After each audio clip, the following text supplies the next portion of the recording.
Call this meeting to order. Roll call, please, Crosby. Jason. Here. Crosby here. Mike. Here. Jake is absent. Jim. Here.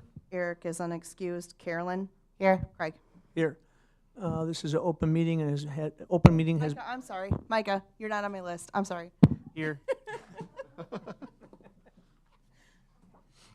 Need a new Welcome, Micah, again. This is an open meeting. It has been, as such called. Pledge allegiance, please.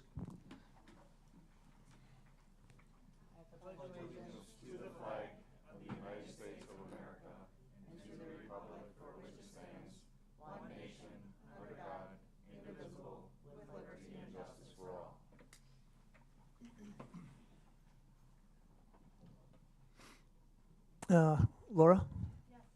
Yes, take it none, thank you.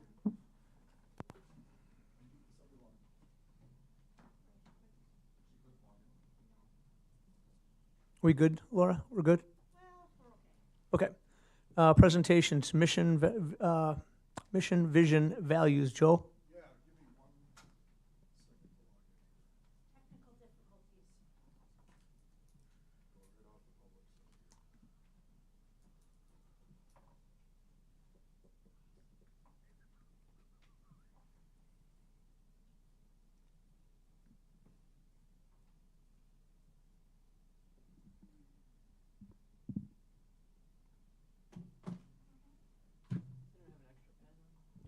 Grab mine right now, Micah. So, over the last year and a half now, we have talked about the district mission, vision, and values, the work that we've embarked on as a school district. It's been fun to have these conversations. When I started, it was the first thing that I went and looked for was how do we identify ourselves? What's the mission, the vision, and the values? And I pulled it up and I started to ask the question, again, what is our mission? How do we define ourselves? What is it we want to do? What direction do we want to go?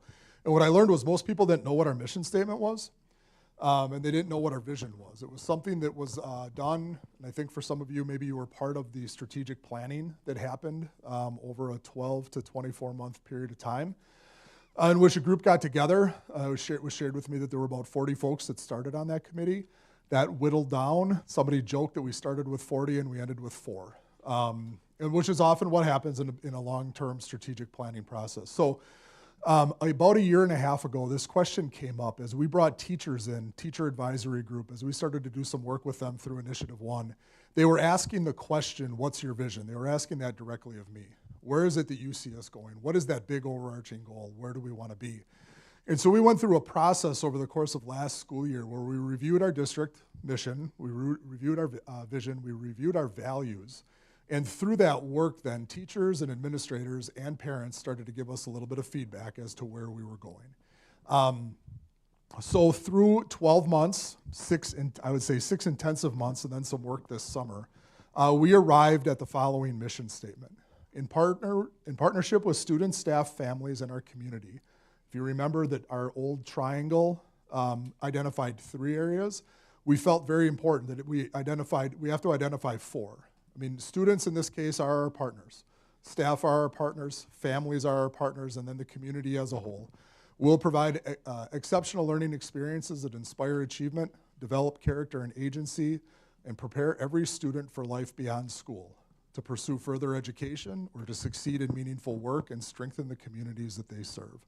One of the areas that we paid special attention to in this is most of the mission statements that we saw really talked about being a global citizen. And that jumped over, like, how are we actually going to address the communities in which we live? I mean, this is where our immediate impact can happen. That led into, what are we talking about from a vision standpoint? Where are we going? And we've talked about this for 3 years now. We are a high-performing school district. We're a high-performing learning community where every student and every adult is held to high expectations and shares responsibility for growth, achievement, and excellence with a high level of support. Everybody receives a high level of support needed to learn, grow, succeed, and contribute. Nobody is on their own in this journey. We are all there to work together to meet the needs of the students, to develop as staff, to develop as administrators, to serve our community. This is our vision for our organization. We started to look at what guides our work, and there were 2 things that came up substantially in our conversations at the board table. They came up when we were working with our staff. They came up when we were working with our administrators, and that's excellence and growth. We have a high target for ourselves as a school district. We hold ourselves to that standard of excellence. We are here for growth. Every student, every day, needs to grow when they come through our school system. We have high expectations and support, whole child development. We want to conduct ourselves with integrity. We want to be trustful and transparent. We want to collaborate with each other. You've heard us present on professional learning communities. That's all collaborative work. We have a collective responsibility to ensure that our students succeed and that our teachers can teach what they need to teach. We want to have relationships and belonging for our kids. We hear that every day. We want our schools to be bully-free. We want our kids to be able to grow. The relationships between our students, the relationships that they have with their teachers are extremely important to that student success. If kids don't want to be here, they're not going to achieve when they're in our buildings. And we want to strengthen the family and community partnerships that we have. We have strong ones. We want to continue to work and grow in there. Through our work with Initiative 1, we've talked about trust accelerators. You might have heard of things like group norms, collective commitments. Trust accelerators are really the thing that gets down to the core of accelerating our work. The first one that we've established, and we've worked on these and we've worked with these the last 2 years. The first one is to deliver the mail to the correct address. We want concerns shared directly with the people who are involved. We don't need to go through me to Crosby, to Craig, to Carolyn, and then finally to Rachel. If I have something that needs to be said to Rachel, I need to make sure I can go forward and say it to Rachel. If I'm a teacher and I've got a colleague that isn't pulling their weight, for instance, in the math department at the high school as an example, I need to go talk to my colleague as to why they're not showing up to a team meeting with data. Why aren't their kids being graded similarly? Why isn't the homework being done the way it should be done? We need to put issues on the table. We need to surface the issues that need to be shared. Undiscussable issues, they drain our energy. They weaken relationships, no problem. And they prevent our progress. We don't want meetings after the meetings. We want issues discussed openly and honestly in the meeting setting. We don't want to have secretive or subversive conversations afterwards. As we've taken a teacher group through Initiative 1, this is something that they have talked about a lot. They've talked about going to a staff meeting, walking down the hallway after the staff meeting, hearing teachers talk about what the topic was or maybe what their principal said. Instead of that going back to the principal, it stays there. And when it stays there, we don't get any growth out of that. What we have seen as a shift is teachers are now going to their principals and they're saying, hey, you said this in the staff meeting, and this is what it meant to me. Can you explain it? And principal after principal has gone out and said, they've offered clarification either through emails, direct conversation, or they've admitted that to their staff, that they said or did something and it came across unintended. So we see that happening weekly in our schools. Confidentiality, yes, sir. So Joe, what you just said there sounds like chain of command is working. Chain of command is working. Chain of command is working. And what happens, like from a chain of command standpoint, again, that really talks about how do we resolve our problems. So if we have a problem, if a teacher has an issue, right, the first person to talk to is the person that they have the issue with. That might be the grade level teacher. We might then have, all right, hey, it didn't get resolved there.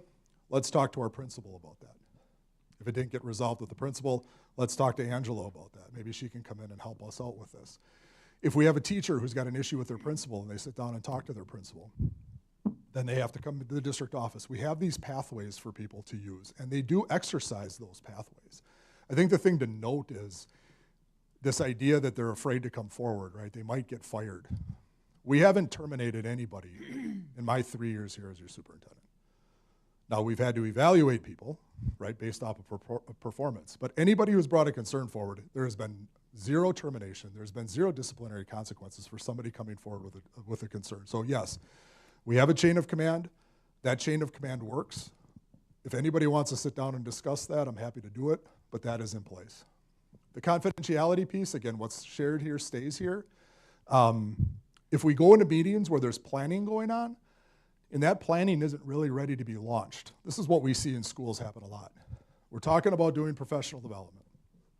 We've got ideas. Those ideas are being floated around. Somebody leaves the table before that idea is finally formally refined to a place where we could present it. Suddenly you get a groundswell of individuals who don't like it, but it's not ready to be talked about, it's not ready to be shared, it's not ready to be delivered. As a result of that, then we start to have to do extra work. So really, if it's confidential, it stays here. If it's talked about here, it stays here until it's ready to be shared with everybody else. Then how do we sustain this trust? We need to be kind, direct, and respectful. That does not mean that we do not have difficult conversations, but we need to assume positive intent and deliver the whole message, even the difficult parts, with care, clarity, and respect. This does not mean that if somebody's performance isn't what we need, this doesn't mean if somebody has an issue with somebody that we won't talk about it. What it means is that we're not going to be nasty about it in our approach.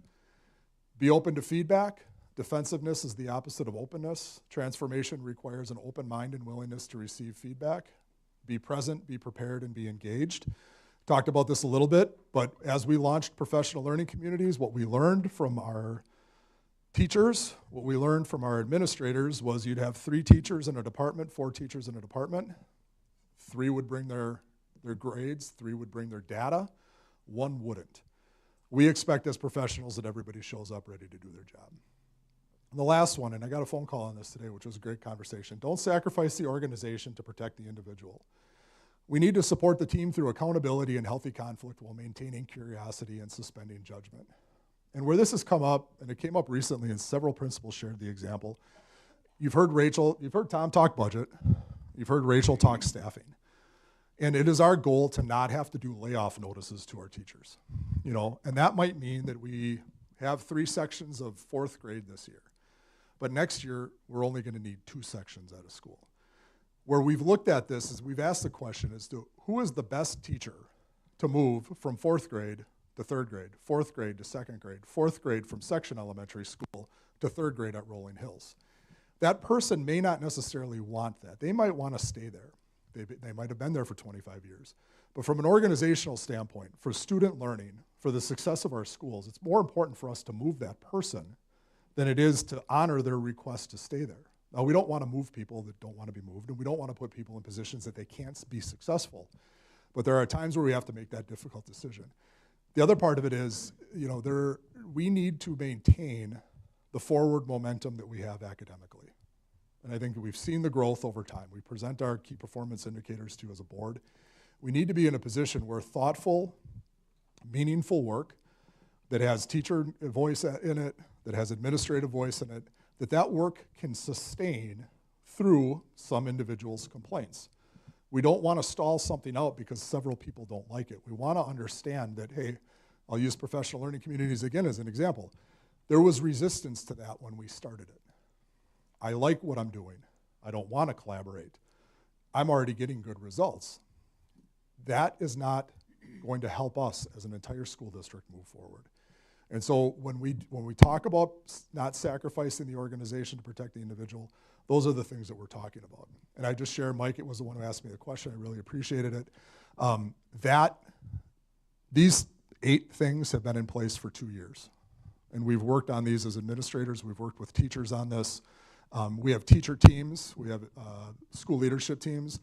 They're all developing their trust accelerators at the schools. All of them have similar features to what you see above us. So happy to take any questions that you might have on this. Did you have a question, Mike? I'll clarify real quick.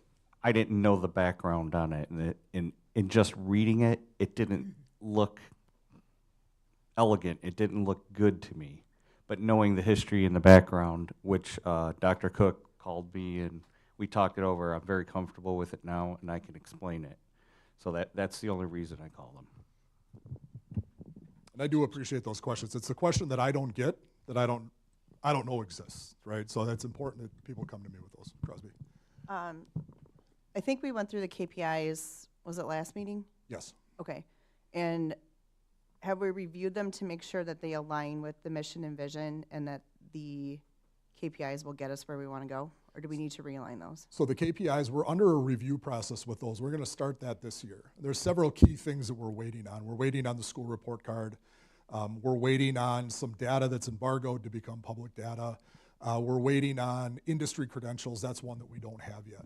And so this year we're going to look at those.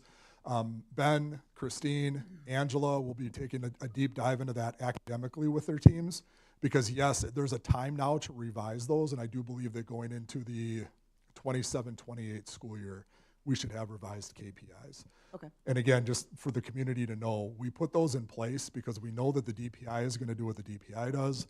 We learned that the ACT is gonna do what the ACT does, and we wanted to have some anchoring goals for our school district that would kind of transcend whatever outside nonsense we have. And these have done that for us up until this point. Okay. So, Joe, behind you is the triangle? Yep, So we're gonna student, have staff, we're gonna have a community. square now and add the families, is that correct? We have no intention on redefining the triangle. The triangle is important, but from a mission standpoint, Okay, I think, you know, when we surveyed for the referendum, I'll just use that as an example. The referendum asked us to separate the community out into essentially two groups, three groups. You have parents, you have staff, you have your employees, and then you have what they called the purple people. They just were represented in purple. Those are the people who have no connection to the school district outside of their property tax bill. And when we looked at that, that family group is a group that was not in this, that we feel has a very unique voice and has a very unique perspective on it. Because it's interesting, when somebody's kid graduates, within a couple years, they're no longer necessarily thinking about, I'm a parent of a student of a child in the school district. It's now, I liked going to football games, I'm gonna go to football games. Ooh, look at my taxes every year. I wanna see that the school is doing well, right? So we look at families a little bit more unique now. And we've heard that from parents, that, they don't start out as parents when they move here. They have children, they become parents in our district. And then at some point, you never stop being a parent, but you stop being a parent of a school-age child. So we want to address that specifically. Carolyn, you had a question? That was my exact question. Okay. Were we- Yep, we're not going to change the triangle to a box. We still like the triangle. That was actually one of the things that when the question was asked, what do we want to hang on to? Every group that we talked to, when principals talk to their teacher groups, when I talk to principals and teacher groups, when I talk to families about it, all of them said the triangle makes sense to us. We just learned through our work that families need to be specifically mentioned in this. anybody else? Thank you, Joe. Thank you. Moving on to the consent agenda, looking for approval of the school board meeting minutes of July 20th, 2026. Hearing no concerns, motion passed. Finance and facilities topics. Tom, Mr. President, could I just ask, could we take a 5-minute quick recess to get the technology squared away? 5-minute break. Thank you. Do I have to gavel out? No. Okay.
Eric is now with us. Hi, Eric.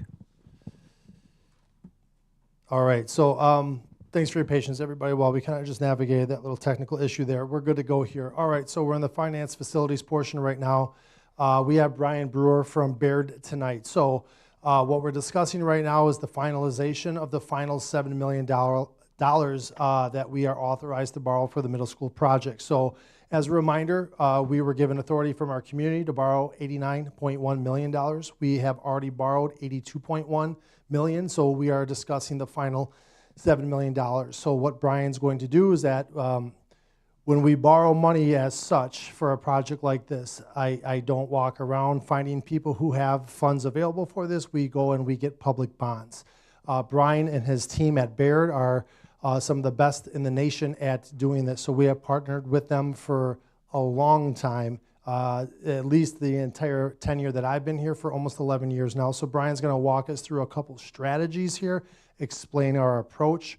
Once we go through this, if you have any questions, please ask Brian. What we'll do is, if you're comfortable, we will come back next Monday with a resolution authorizing Brian and his team to move forward with the permissions that you're granting him. So Brian, I'll turn it over to you. Thank you. Good evening. I was here in May of, actually March and again in May of last year, and that's when we locked in that first $82 million, and that all-in rate for that financing was a 4.3. Relative to the conservative planning estimate that we used during the board's communication with the community during the referendum, we were using a 5. So we're already, for the majority of the financing plan, we've already locked in fixed rates for 20 years for that first $82 million.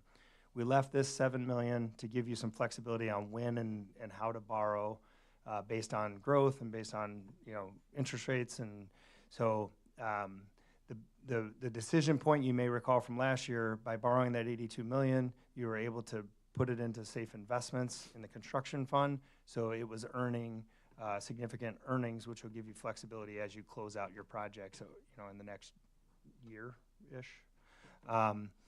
So this is the final portion, the $7 million, which was designed to be in the final payment in the original plan was to pay it off in 2046. So we couldn't do that a year ago. So now that we're in the middle of 2026, we can get to 2046. But I have two versions that I'm going to show you with a discussion of why we think one versus the other in my conversations with Tom and Joe. So if we move to the interest rate update. So this is a snapshot of a yield curve. So in our normal borrowing lives, a car loan, a home loan, we receive a single flat rate from a bank lender, right? When you go out into the bond market, each year that you repay is its own loan. So it has its own rate. And so the debt that's paid off quicker has a lower rate, and the debt that is paid off in 10 years, it's higher, 20 years, it's higher, 30 years, it's higher in a normal environment. And that's what this line represents is, as of July 31st, what does the municipal bond yield curve look like? And this informs the discussion in a few pages. But if you see the 20th year, and you see where the blue line is, versus years 5 to 10, that's about an 80 basis point difference. And so on $7 million, that is approximately $300,000 of interest cost avoidance while you're setting your levies and paying down debt, which this board has done, prudently and aggressively, so that you position yourself to minimize the amount of total cost. So if we flip to the next page, this is a long-term trend of the 5-year and the 10-year, or actually the 10-year and the 20-year, showing, it's probably better to look at the upper right corner. You'll see that, a year ago when we locked in the 82, we were relatively similar or better than where we are today. So you were able to lock in that 4.3 and then turn around and invest it roughly around 4, give or take. So during that time period, you've accumulated about 3 million estimated earnings. So as we sit here today, relative to the original plan during the referendum, you're about 4 million better than the planning estimates. So the decision to come back and lock in this final 7 million is that you are, again, still in a historically favorable time period to lock that in, and investment rates are probably high 3s, still hovering around 4 for construction investments too. So you'll earn on this borrow as well once it gets deposited into the construction fund. So if we flip to the next page, this page is kind of the guiding principles. The upper left was the goal when you were setting out the financing plan originally pre-referendum. Ultimately, we were trying to minimize the mill rate impact of the new debt, and the estimate was a max increase of 24 cents. Ultimately, we wanted to minimize the total interest cost to be repaid over the 21-year repayment, and ultimately maximize the investment earnings in the project account during the construction period. Over to the right are some of the details that Tom, Joe, and I talk about as we plan for these discussions. But the first bullet was very helpful in the rate that you received last year. We presented the district's planning process, your budget results, your historical conservative management, and ultimately you received a credit rating upgrade, which is relatively rare in a revenue constrained budget scenario where you have the per pupil funding and the local board's control over local revenue raising isn't that flexible. You have to live within that revenue limit formula. So what they highlighted was it was the month in, month out planning process. It's your long-term focus. It's your active paying down of debt. It's your strong growth within the communities, property value growth within the communities that you serve. It's your healthy reserves that only happen because you deliver balanced budgets or slight surplus budgets year after year. So all of those things led to the district getting upgraded to a AA+. In Standard & Poor's scale, there's 2 primary credit rating agencies, Moody's and Standard & Poor's. And Standard & Poor's does not have a AAA. So the AA+ for a Wisconsin school district is the highest that they have outstanding. Moody's has 2 AAAs that they rate. And then of those districts that are in that AA+ or AA1, which is the Moody's version, I believe we had looked at that, and there were about 15 districts or so. It was fewer than that, yeah. So because of that revenue constraint, it's hard to do the month in, month out budget and decision making and balancing of budget, and that's what this board has done, this administration has done, and so it resulted in a higher credit rating. So why does that matter when you're out borrowing $89 million? It's when we're selling it to the investors, they're reviewing that third-party credit rating analysis and looking at the things that led to the upgrade. All Wisconsin school districts are very strong. They're looking for fine details in between them to assign different credit scores, if you will. Similar to our personal credit score, the higher it is, the more banks that want to lend to us and at more competitive rates. And so that's ultimately how, when you access the market previously, you came in at about a 4.3, which was very favorable for the time. So the next bullet down, as I mentioned, we had 21 years to repay. This $7 million was targeted to be in 2046, so we could not borrow it until this summer. So that's why we're discussing it tonight. Ultimately, we were scheduling, a step into your new payments and then level it out for that remaining repayment period. So if you look at the phase 2 financing that's in blue, and it says $7 million remaining authority, you'll see 2 rates there. That's a 386 and a 464. So the decision there, the difference in those 2 rates is, do we lock in the the bulk of this 7 million with a 9-year maturity, or do we lock it in with the full 20-year maturity? And ultimately, what we've talked about was because of that additional interest cost savings, which will allow you to pay the debt down faster, the recommendation would be to lock in the 9-year, which is in the 3, it changes every day, but in this illustration, it's the 386. Ultimately, that gets you the funds. You'll use the next 8 years to pay down what you can, and then if there's a balance, we will use that remaining 10 years, or 11 years, that we haven't used from the original referendum plan, and pay principal off more aggressively during that time period. So ultimately, it's blending the fact you have 82 million locked in fixed rate for 20 years, and you have a smaller 7 million that you're actively going to manage the pay down at a lower interest cost. Okay. So the final bullet here is the property valuation. We used a 2% planning rate, like 2% growth year over year in the property value. And at the time when we set this up, the growth was a 7.5 last year for 2025, and the state average was 8%.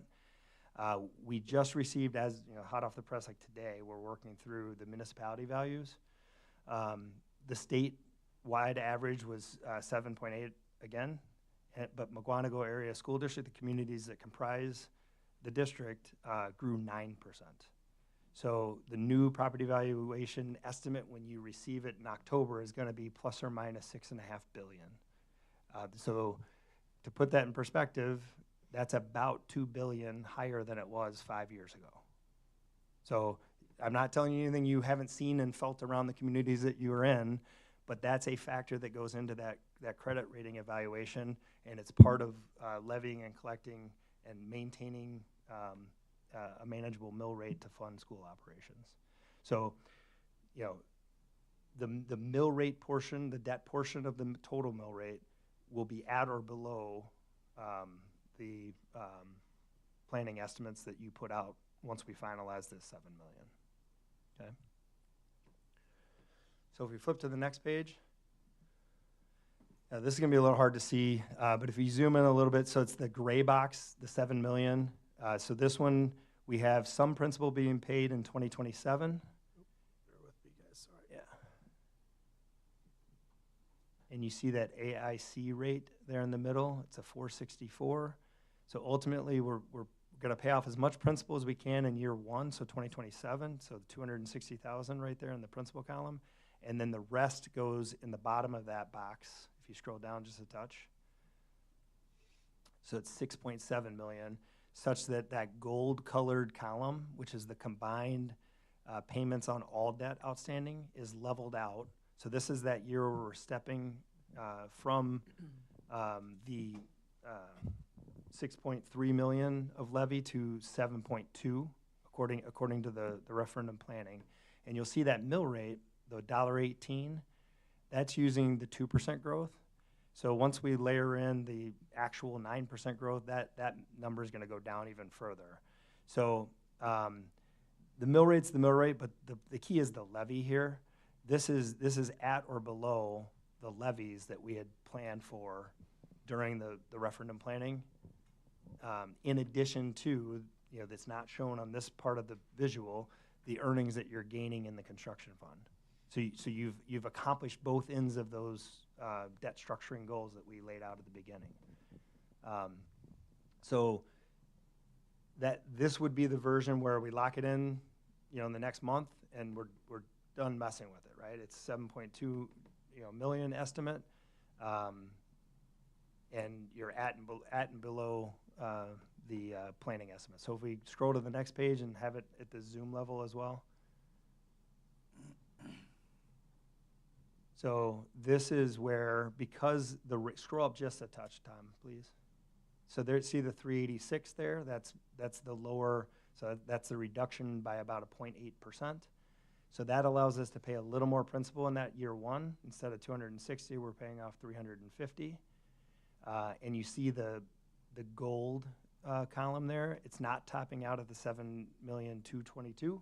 you can levy the 7 million to something number, and we'll take any amount you're able to levy there within the constraints of your overall budget, and we'll chip away at that 6.6. So you'll, in effect, if you do that systematically, you'll never borrow that 6 million the full term that we were estimating that you might borrow it, which then, just like home debt, right? The more you can chip away at principal, the less you're gonna pay on interest over time. So if you keep scrolling down, you'll see that 13,689,000 number in the gold. That will not be the levy. So by the time we get there, we will pay down what we can pay down, and then whatever balance is there, then we would spread it, you know, where his cursor is. So the 6,897,000, 6,009,000, 6,898,000, and then that final box that has nothing in it, that would be where the balance would go. Okay? So just to back up for a quick second, when we talk about issuing a tax levy, again, there are two main levies that we issue for the community. The first one is the revenue limit. The basic mathematics, our third Friday count, multiply by whatever money we get per student. That becomes a levy, whatever that revenue limit amount is. The state will chip in first and say, here's your state aid. The remainder becomes a property tax levy. That's the first levy. We aren't in control of that. We don't get to determine what our third Friday counts are. The state biennial budget will determine how much we get per student. But whatever tax levy that becomes, you cannot levy more than that. You are constrained in revenue limit authority. Whatever levy amount that is, we would then add this amount in the gold column on top of that. That becomes the total levy. What we're striving for in all of our levies is consistency from year to year. So John Q. taxpayer can feel a predictable tax levy that's coming in when he gets his bill come December. So this strategy right here is going to help us do that and minimize interest costs. So the first scenario we walk through is, scenario one. What we're looking at here is scenario two. We have some flexibility not only to pay off this $7 million debt through prepayments as we've done every May in defeasing debt. If we have a remaining balance, as Brian said, we could just drop that into this very last year and more or less refinance the remaining amount and push it back. If we want to take a 20-year loan out right now, we have a what was that, Brian, in scenario one? 4.6. 4.6, but if we say a 10-year loan, then the interest rate drops to 3.86. So if we want to borrow for longer, higher interest cost. If we want to borrow shorter, lower interest cost. So this gives us the flexibility here, and then we can again defer this decision 10 years down the road to say, hey, how much of this $7 million have we paid off early? If we pay the whole thing off, perfect. If we don't, we'll take the remaining amount, push it 10 years further down the road. We're within our rules to do that. And this is the recommended plan that we're looking at right here. Brian, anything else to add on top of that? No, you said it very well. Do you guys have any, is there anything to add, I guess, do you have one more slide here, Yeah, Brian? the one more slide is the timeline. So as Tom opened with, this would come back to you next week, in the form of a parameter resolution, which is what we utilized last year. Basically, it's going to say you're going to borrow not to exceed 7 million at a rate not to exceed 5%, at a term not to exceed 20 years. In this case, we're going to be shorter than that. But that basically gives the framework for Tom, Joe, and I to go do the rating update, the due diligence paperwork, and then the offering information that goes out to the bondholders. So that would occur in late August, and we would, if rates are still favorable, we would access the market in early September. If they're not, we have the flexibility to keep holding and monitoring, and then access it later in the fall. But ultimately, from a board action standpoint, that directs us what to go do. Anyone? Since you guys do this every day, Brian, and there's a lot of information here, and it's been working. That's my opinion. So nice job. Keep it up. Thank you. So we'll come back then next Monday night here with scenario 2 as our recommendation. We'll look for you guys to adopt that parameters resolution, and once you adopt that, Brian and his team will take over and take care of everything else behind the scenes. Thanks for coming out tonight, Brian. Appreciate it. Thank you. Have a good night. All right. Thank you, Brian. All right, next up, number 2 on the finance facilities updated sponsorship guide. Tom. Yes, so I'm just going to give me 1 second while I hop to this here, and I'll pull it up on the screen for everybody to take a look at here. So back in 2017 or 2018, we had brought forward a sponsorship a guide where local businesses or individuals in the community could sponsor parts of our district, be a classroom, a football stadium, a performing arts center. So we try to formalize this here and give our community some visibility. And I have been contacted by sponsors that are and businesses that are interested in sponsoring parts of our school district. So what this is doing is just formalizing this. This is the starting point. So this sponsorship guide kind of spells out the school board policies that affect putting somebody's name on a building, what the expectations are, when it becomes a board action item, and that's when it becomes, if we're going to name something after a business or a person at the $20,000 threshold, you get final say on those things. So Lynch of Mukwonago, they sponsor our stadium. They started by sponsoring just our press box. Then that blew up into the entire stadium. So we give our community options after we go through all the approach of how we go about this, the process, the application, who's going to review it. We have academic opportunities, so we just keep it really simple here. We have classroom options. If IDC, Instrument Development Corporation, they sponsor our CTE wing at the high school. We have options for businesses if they want to sponsor an academic area of any of our buildings. Once we get past that, we have our athletic opportunities. So you'll see the football stadium naming rights. We had an asking price of $250,000. Right now, those naming rights are awarded through October of 2038. So that'll be Lynch Stadium for quite some time, okay? We have our West Gym, which is currently available. The asking price for that is $100,000 over 30 years, so that's $3,333 per year. If there's a business that's interested, we would point them in this direction, say, here's a starting point. They can say, hey, we're interested in something for 20 years or maybe something differently, and we'll be flexible. We'll consider things. But this sponsorship guide ultimately summarizes here's what's available, here's what's not available. Like I said, we've had some businesses reach out when we looked at our 2018 values. They're a little low, they're a little dated, the prices were light. So I have revised these in an order where the annual amount is shown, and it's in a descending order. So the stadium, the football stadium, just for example, works out to be $8,333 per year. Our West Gym is $3,333 per year. We have the North Gym at $3,000 per year. I won't go through the rest, but the middle school gym is an option. We've had interest from others. We have just simple signs in our gyms. If you walk into the athletic foyer outside the West Gym, there's a number of businesses there. Those options there are $12,000 a year for 5 years, which is $2,400 per year. So I'll leave it at that. There are some art opportunities. The Greenwald Family Foundation Performing Arts Center, those naming rights are awarded through 2032. We also give individuals the option to sponsor a seat, which that becomes their seat, and then they have season tickets for any event that takes place in the Performing Arts Center, and that's $500 a seat. So this is a proposal for you.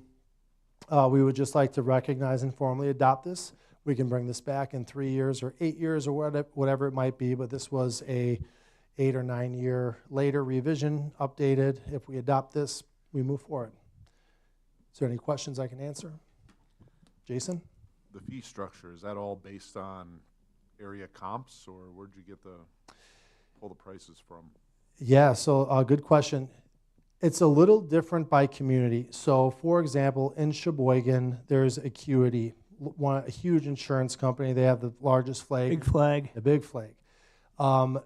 That's a ginormous business for any community to have within it, and they have naming rights at, I forget what they have there, but the field houses, I believe, that's a big dollar donor. We don't quite have anything like that in Mukwonago. We don't have an Acuity, we don't have a Northwestern Mutual, but we have other smaller industrial-sized businesses. So we take a look at what other comps are there. Impro is a big business in Muskego, and we look at what are these other districts getting, and that's why we land where we are. And again, we state clearly this is a starting point for everybody to consider. We can be flexible in terms of length, dollar value, make a proposal, and we'll start to consider it. But this is just a starting point. But we took a look around to say what are other school districts getting for their stadium, for their field houses, and PACs. Those three in particular seem to be the ones that have a lot of interest. But it would be great, you know, if we could get a naming sponsor on our West Gym, in our North Gym where our wrestling competitions take place. Again, the PAC is booked until 2032, and Keith Hensler Field at Lynch Stadium is booked through 2038. But we'd like to go to work on some of these other things and get some additional revenues in to support the kids. Follow up on that. Is there anybody actively soliciting, you know, some of these sponsorship vacancies that exist? Actively sponsoring, no. We, like I said, we have had some outreach. What we are asking in 2018 looks with the new gym coming here at the middle school. We want to make sure that the asking price was like reasonable. That's going to be a gym that has a lot of visibility, a lot of traffic, a lot of tournaments.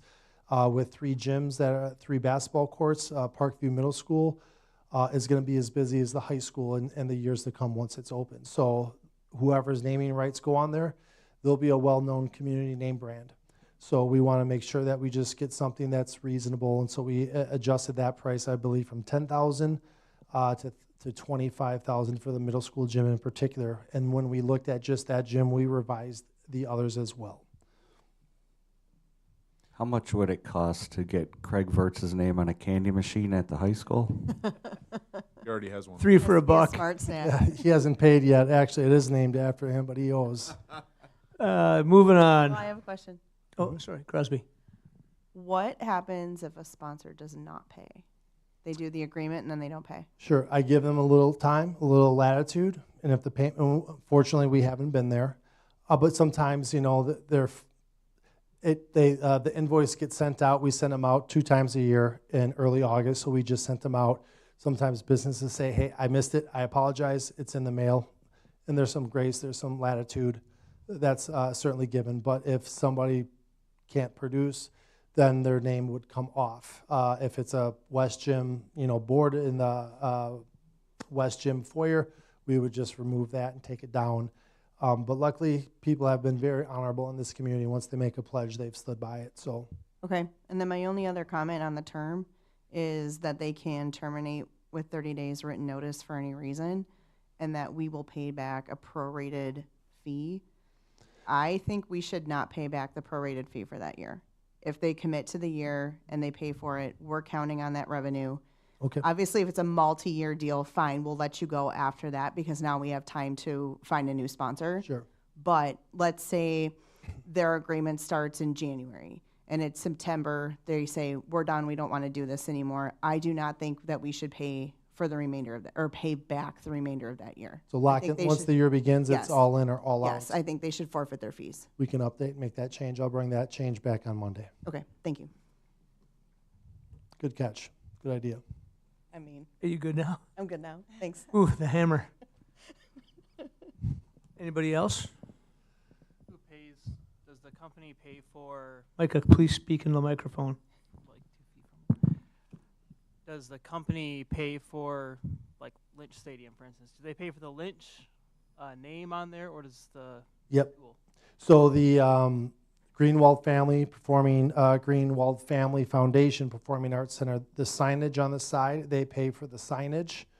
And then once that's paid for, then they are then responsible for the actual cost of the naming rights here. So they have to pay for the sign itself or whatever it might be that is put on a wall to recognize that person or that business. Anybody else? All right. Thanks, Tom. Thank you. All right, H, student learning topics, information, board discussion only, August professional development. Yep. Ange. This item is just for information. Next week, we will be welcoming our staff back to the buildings. It's amazing that that's happening already, but we welcome them back for our annual August professional development. We have 4 days of learning. During this time, they will have a mix of building-led activities as well as district-led. All of our principals during their building time will be introducing their building goals, talking about their focus for the year, and then working on their professional learning community work. And then on Tuesday, we will welcome all of our staff back at the PAC for our annual district-wide kickoff. We'll start with Dr. Cook. He will welcome everyone back, have some words of wisdom for them, talk about the mission, vision, values, and then we have some district-led professional development. So we're excited to welcome our staff back, looking forward to a great year. And then Christine's department and my department will give you an update on those days in September, along with the other summer learning that we had. Thank you. Any questions? All right. Personnel topics, drug testing. Rachel. Thank you. So this is just an information item at this point in time. We are looking at the potential elimination of the health and drug screen that is required before we hire an employee. I put in the memo just a few of the reasons why we're looking to make this change. One of, I would say, the most one of the dominating reasons is really because we're not really getting a bang for our buck. We've had fewer than 2 positives in the last 5 years. It's roughly about $10 per drug test. And we do have a drug-free workplace policy. So even if someone were to come to work and unfortunately, be under the influence, we do have policy that allows us to then move to terminate that employee because they are in violation of our board policy. I also included some cross-comparison data. So we, aside from Waukesha, we are the only school district in Waukesha County that still has this requirement in place. And in talking with some of my counterparts in those other districts, they are not seeing a significant, if any, impact to changing these practices. When they made the move, it wasn't like a whole big shift and suddenly we are dealing with, again, one drug or health infraction after the other. So looking for your feedback on this as whether it's something we should continue to pursue or something that the board is not interested in. So Rachel, pursuing. if there is a, the policy says if you have a positive test, you will be terminated. Is that correct? Not so. If they fail their pre-employment drug screen, we do not offer them employment. If once they become our employee, they have to abide by our employee handbook and our district policies. We have a drug-free workplace policy that states that you may not come to work under the influence of any drug or any alcohol. And so as part of what we would be doing in this, as well as we would be doing additional training with all of our supervisors around how to detect if someone is under the influence, but it's any drug, it's any alcohol use that is prohibited on district grounds.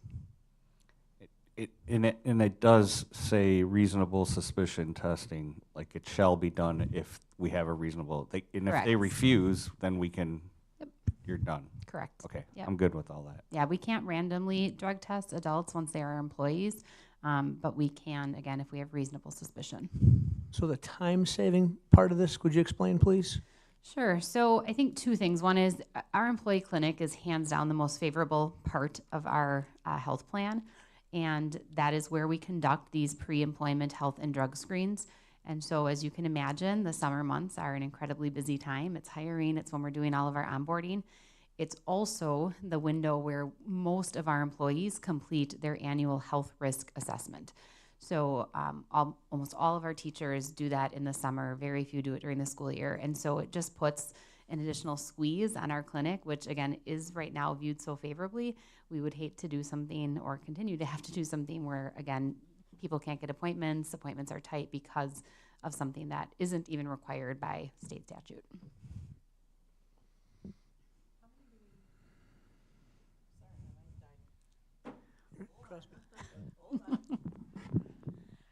How many do we typically do in a year. I don't think I saw it in the memo, but I skimmed it real No, quick. I did not include that. Okay. I will definitely get you a more accurate picture. I mean, I would say, so every hire that you see coming through on our board memos has one, but then in addition, and this is, I would say, what's the most consuming is our support staff Okay. are all required to do one. I will get you those numbers. Okay, thanks.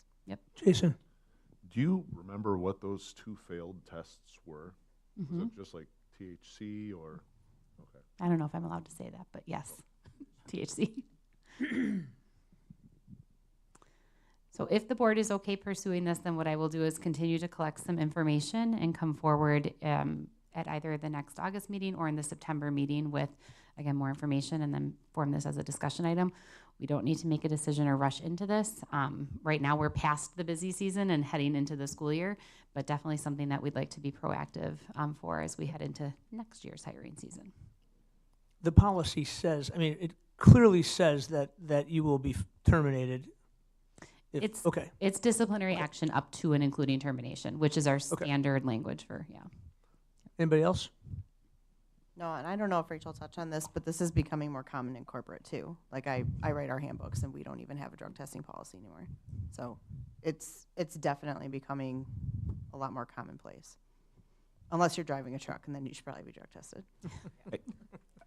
And we do have, and I will put this in the next board memo, we do have certain positions. It's very few and far between, but I'm thinking about a few, I'm looking at you, Tom, like a few of our buildings and grounds positions per state statute, as well as our insurer, will not allow us to waive a drug test or waive a health and drug screening. I'm thinking about some of our drivers, I'm thinking about some, like just some positions, but again, that's not the masses. And so if we were to do this, we would still have to include those employee positions as being positions that require drug and physicals. I personally think this is fine. If there was some uptick and trend of we're getting all these drunk and drug teachers showing up, you can reverse the policy. I mean, We can do that. I don't anticipate that happening, but yes, we can do that if needed. Thank you, Board Member Gooch. Thank you. Thanks, Rachel. Action items, the items listed below are the only, what's that? Policies. Oh, sorry, policies. I love policies. Okay, Joe. So annually, last year, I think 2 years ago, the board adopted an expulsion resolution. And the reason why we did that was just for the convenience of the hearing, where the board grants grants itself the ability to have a panel of 3 board members hear an expulsion hearing. And then within 30 days of the decision of the panel, the whole board will see it, and they'll see it either listed under consent agenda. And that means that if it's in the consent agenda, the board can just by consent say we support the panel. It will also be listed on the board agenda under executive session. If the board has any questions, somebody can have it withheld from the consent, and then we can discuss it in exec session. And then that's essentially what we do. And if, as board members, you guys know, we have special board meetings, we might have to get together for something. That becomes very difficult to schedule because of all of your personal lives. If we have a panel of 3, it's pretty easy for us to find at least 3 folks that are in town at a given time that we can then do the expulsion hearing. And the reason why that's important is because there's some timeliness to it. You have 15 days once you give the initial notice of expulsion. You have to have that hearing done within 15 days. And this just gives us the flexibility to do it sooner. So Joe, this would be, when you say you would select 3 board members, or just whoever can make it, or is there the same 3 board members all year long? As the president, we can sit down and talk about what that rotation would look like. We could break that up essentially by trimester. We could have 3 board members serve the first trimester, 3 more the second trimester, 3 the third. And then if somebody isn't available in that group, then we could switch out a board member if we needed to. I guess whatever would be the purview of the board. It doesn't have to be the 3 people for everyone, the same 3 people for everyone. Got it. Anybody else? All right, thanks, Joe. We'll have that on action then for next week. Next up is action items. The items listed below are the only items the board will vote on this evening. These discussions are limited to board members only. Board members may seek additional information from administrators during this time. Rachel. All right, we have had a busy month. So we've got some new employees being recommended for hire. Daniel DeChambeau, a social studies teacher, being recommended for Mukwonago High School. Kelly Zerbel, who is being recommended as the program support teacher. This, as a reminder, was the position that we reallocated from an administrative position to a teaching position. Kelly will serve the entire district in this role.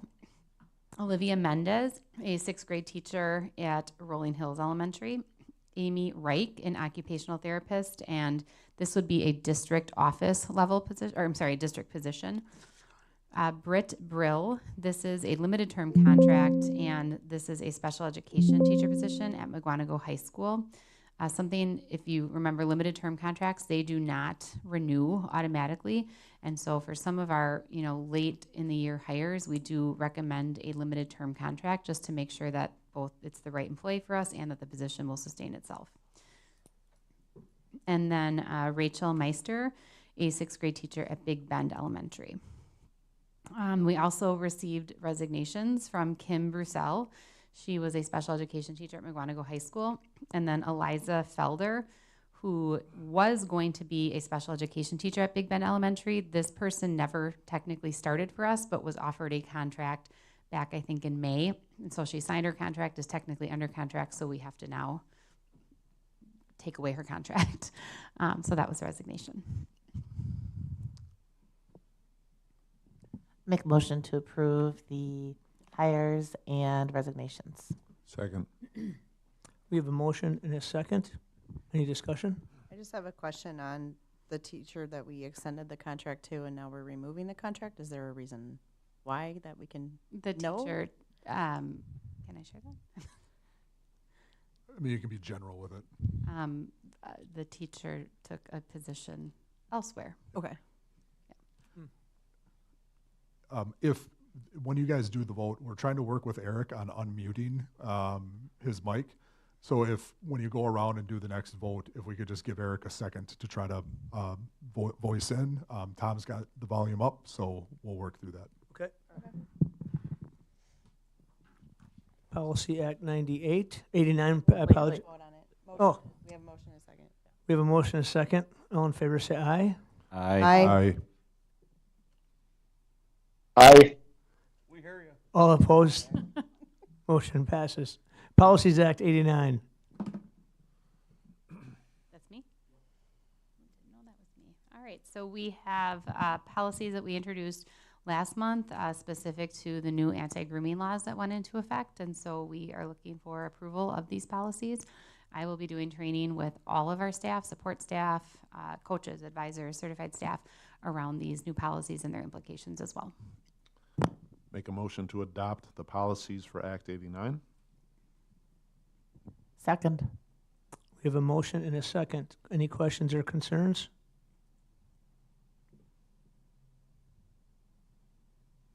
Hearing none, all in favor say aye. Aye. Aye. Aye. All opposed? A motion passes. Co-curricular handbook. All right, so we are looking for approval of the revised co-curricular handbook. We, again, have taken the handbook for feedback to a multitude of groups. We're recommending that we no longer run certain clubs that have not either had significant enrollment or that haven't run in the past several years. And then we've also expanded some of our offerings. And so this represents those changes. We do still have an annual savings based on these changes, which is always a good thing. Make a motion to approve the co-curricular handbook. Second. We have a motion and a second. Any discussion or questions? Hearing none, all in favor say aye. Aye. Aye. All opposed? Motion passes. Staff handbook revisions. All right, so again, we're looking for approval of the revised employee handbooks for both professional staff and support staff. Just a reminder of some of the significant changes. So one is around, again, Act 89, Act 88, and Act 57. All of those legal implications are now included in our policy, which are then included in the handbook. One of the most significant updates is around how we approach unpaid leave. Again, this is not medically related unpaid leave. This is leave that I want to go and attend my sister's wedding in Florida. I want to go watch my son play baseball in Arizona. And how we are approaching this is really giving staff one of two options. Option one is you take a leave. It's under the standard leave. You don't have to pay us any money, but it's a once in a lifetime request. We don't allow you to continue to, every month go and watch your son play baseball. Option 2 is you can, if you're somebody who, is anticipating I'm going to need it this year and I'm going to need it 2 years later, take a personal leave waiver, in which case that staff member would be responsible for paying back the district the cost of the substitute, as well as if they are on our benefits, paying the full premium of their benefit. And again, this is really to deter the use of unpaid leave for things that, again, aren't medically related.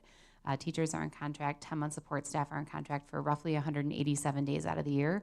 We really want them here as often as they can be here. One thing that I'd add to that is we do allow bereavement leave for people. So somebody's grandma dies across the country, somebody's brother or sister dies, we do tolerate for that. So this isn't a punitive thing in that regard. This really is just essentially a vacation type request. Correct. And then the last, I would say, significant update is in our support staff handbook. We are looking at adding 3 sick days for all of our 10-month support staff. They are the only group of employees that currently do not accrue sick time. And so we think that this is also going to be super employee favorable for them, that on a snow day, on a day where, they might not be able to work, they're still not losing on those wages. Make a motion to approve the staff handbook revisions. Second. We have a motion and a second. Any questions or concerns? Hearing none, all in favor say aye. Aye. Aye. All opposed? Motion passes. Thank you. Next up is executive session pursuant to Wisconsin Statute 119.85, 1C, considering employment, promotion, compensation, or performance evaluation data of any public employee over which the government body has jurisdiction or exercise responsibility. Make a motion to close the open session and go into closed session. Second. All in favor say aye. Aye. Roll call. Roll call, please, Crosby. Jim. Yes. Yeah. Micah. Here. Mike. Yes. Carolyn. Yes. Craig. Here. Jason. Yes. Crosby, yes. Eric. Yes.